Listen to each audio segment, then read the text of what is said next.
Yeah, when I saw this morning, because Max had emailed it to me, and I appreciate that, Max, the Associated Press, and he sent me a bunch of other stories where everything's happening. Now major states are going to own the casinos themselves. I mean, it's where the government, same thing with Russia. The government is now just going to own all the vice. That's why they've always had laws against vice, so they can tax it and regulate it and control it. A license is an authorization to do something that would be illegal. So owning a gun's illegal, having a car is illegal if they make you get a license. That turns it into something illegal. But we're shifting towards this, and continue, Max Keiser.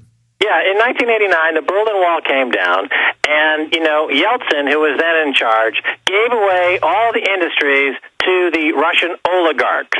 Now, in the United States, when the Glass-Steagall Wall came down, separating the banks and brokers, it took a few years, but now we see the results, plus a couple of other deregulatory moves that happened since then. But in effect, it's the same plan. The nation's wealth is being given away to the nation's oligarchs. The American economy is run by oligarchs. And this was done in a premeditated fashion, and they put the police state in place beforehand to now try to use it to suppress people. Go ahead. Right. I mean, you say the roads in Texas are owned by a Spanish company. Of course the roads in Texas are owned by a Spanish company. All the toll booth roads, all the bridges, all the ports are being sold off to foreign investors in exchange for these massive debts that have been run up for years, and there's no possible way to pay them back. The total debt and burden of the U.S. is now $70 trillion. The interest on that debt alone will never, ever be paid back, even if America puts in 100% of their income as a tax for 10, 20, 30 years. They're never going to pay it back.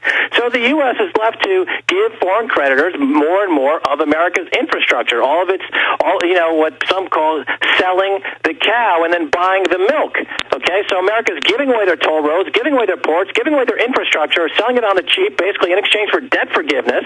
And now Americans got to pay through the nose to be on their own property, to pay on their own roads. They're going to be paying foreign creditors. And that deal in Texas for the Texas roads is just one example of a trend going coast to coast. In California, the economy is technically bankrupt, and they're giving away and selling huge portions of that economy to foreign creditors, as is happening all over the United States.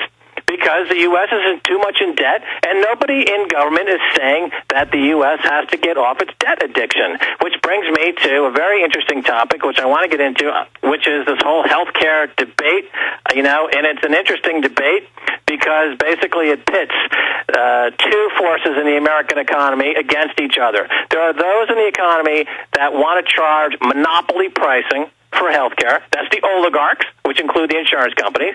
And then the other side of the coin is, there's a possibility of paying competitive prices for healthcare. That is that people in America would pay a competitive price. There would be free competition in the health business and the insurance industry, so the consumer would benefit from competition. But this debate under Obama's watch, and he's been completely asleep on this, is allowing the oligarchs to say, no, what's best for America is the oligarch monopoly pricing. So I'm putting a challenge. I'm putting a challenge to you, your listeners, and anyone listening. I'm talking to the same people I talked to a couple years ago in London when we were putting together our hedge fund. And I'm trying to organize right now $1 million payout to Americans, $1 million payout to the victims of the U.S. health insurance industry. All we need to do is get the price of Whole Foods stock. And remember, the CEO of Whole Foods recently came out and said he was against competitive health pricing. He's for the oligarchs. He's for the monarchs. And he poo-pooed any idea that Americans should get any kind of decent health care. If Whole Foods stock, because of this boycott, which is mounting and gaining speed all over America, there's on Facebook and Twitter and all these social networking sites, the boycott is exploding. If we can get the share price of Whole Foods down to below $1 a share, it's currently at $28 a share. It's worth about $4 billion. If the boycott can get big enough to drive the share price to less than $1, then my guys in London are prepared to give $1 million away to victims of the American health industry, to America directly. So, my message to people in America who are complaining about the healthcare situation, do something about it. Stop complaining. Stop talking to the government. Max, let me stop you here. For you. Let me stop you here, because what the establishment does is they always have false debates about issues that don't even resemble reality.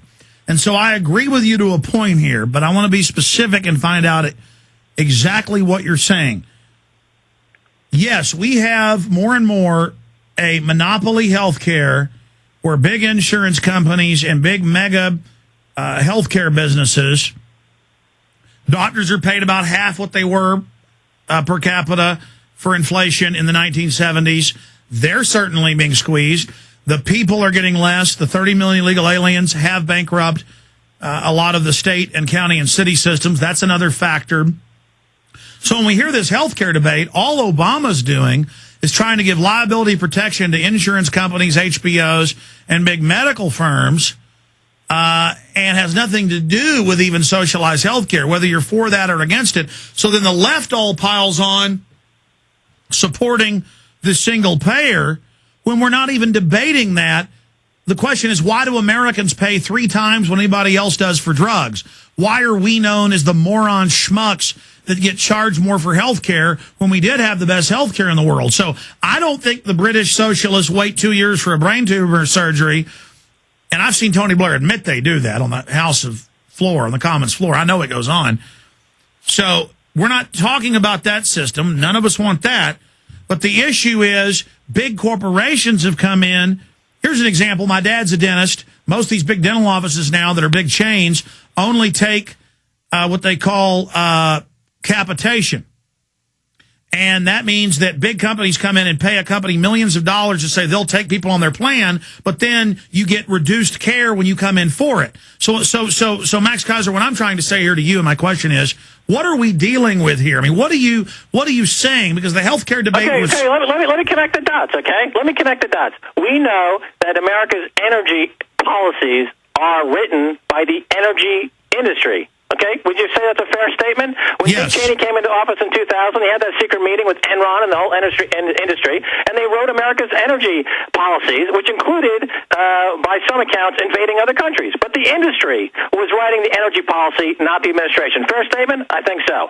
How about America's defense contracting business and America's foreign policy? And is that being written, in fact, by the same mercenary firms that stand to benefit from a corporate Yes. perspective? Yes. Okay, who's writing America's banking policies? Is it the banking industry? Yes, of course it's the banking industry. There's no one representing the people when they're writing these policies. It's the banking industry that's writing all these policies to benefit the banks. So, connect the dots. Why should the health industry be different? The health industry, all the policies are being written by the health industry. That's the main point. That's point number one. Exactly. So the reform we hear we're getting, either way, the Republican version is one monopoly, the Democratic version is another monopoly. Either way, no matter what you call for, it's going to be written by the lobbyist and going to be something completely different. That's why I say we want nothing out of government. We ought to pay them just to stop writing laws. Okay, so listen, if we're saying that soliciting the government and petitioning the government is a waste of time, then, we can agree that that's probably true. And what I'm suggesting is that anyone in the country, in the United States, who wants to push back in a meaningful way, if you boycott this company, Whole Foods, to sufficient to drive the stock price down to below $1 a share, my guys in London are prepared to give $1 million in cash to the victims of America's healthcare industry. That means they'll all get $1 a piece. Well, first of all, it shows that the people have the ability to push back. And okay, well, Max, flesh this out here, because you've never done anything like this on my show before. I got to be honest with you. The owner of Whole Foods is a listener of this show. He lives in Austin. We have confirmed it. Isn't it possible, Max, that he just disagreed with the government takeover, and that certainly was in the bill, of health care? And he's saying people should just be healthier. I mean, and we should eat healthier food, which I think is important. I mean, I agree with you on a lot of stuff, but I'm not sure where this is going. I mean, if they're able to bully, because the same George Soros outfits that are bullying, everybody else about free speech and saying, if you disagree with Obama, you're a racist, the same crew is saying, destroy Whole Foods. Yeah, but why parse our words? We know that corporations, they're all connected to the banking industry, including Whole Foods. It's a $4 billion company. He's out there trying to parse his words and play both sides of the fence, and he's playing to an institutional investor audience. He's also playing to a retail audience. And what I'm saying, if we can agree that the government is not there who's going to step up to the plate for the people have the ability to affect a massive dislocation in that stock price. Okay, he's probably listening right now. $1 million Stop. to the victims of American health industry. You know, if they can get that stock price to below $1 a share. Now I realize you've got Austin. It's a big presence in Austin, and I'll tell you what. I'll have Mackey, who's the CEO of Whole Foods, come on my show.